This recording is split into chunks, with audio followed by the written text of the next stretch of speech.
पाहताय महाराष्ट्रातील सर्वात जलद news network Maharashtra police news 24। Pune जिल्ह्यातील दौंड तालुक्यातील जिल्हा परिषद प्राथमिक शाळा नाथाची वाडी येथे आंतरराष्ट्रीय महिला दिन उत्साहात साजरा करण्यात आला। या कार्यक्रमाचे आयोजन शाळेच्या मुख्याध्यापिका सौभाग्यवती सुजाता गजानन कुदळे यांच्या मार्गदर्शनाखाली करण्यात आले। कार्यक्रमाची प्रस्तावना वीणा जोशी मॅडम यांनी केली तर सूत्रसंचालन सुजित खेडेकर सर यांनी केले। कार्यक्रमाच्या अध्यक्षस्थानी ज्येष्ठ महिला शालन पंडित होत्या।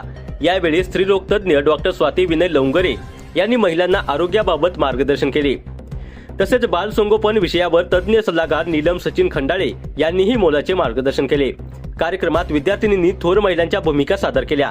यासाठी आरती सातव मॅडम यांनी विद्यार्थ्यांना मार्गदर्शन केले। कार्यक्रमात महिलांसाठी संगीत खुर्ची, विनोदी प्रश्न मंजुषा आणि रांगोळी स्पर्धांचे आयोजन करण्यात आले। संगीत खुर्ची स्पर्धेत अनिता झोटे आणि इंदुबाई बळी प्रथम आल्या, वैशाली चोरमले आणि जयश्री नामके द्वितीय आल्या, तर सुवर्ण बरकडे आणि राजश्री मेत्रे तृतीय क्रमांकावर राहिल्या। रांगोळी स्पर्धेत अश्विनी लडकत यांनी प्रथम क्रमांक मिळवला। विजेत्यांचा सत्कार वसंताताई इनामके आणि डॉक्टर स्वाती लवंगरे यांच्या हस्ते करण्यात आला। शेवटी मुख्याध्यापिका सुजाता कुदळे यांनी सर्व मान्यवरांचे आभार मानत कार्यक्रमाची सांगता केली।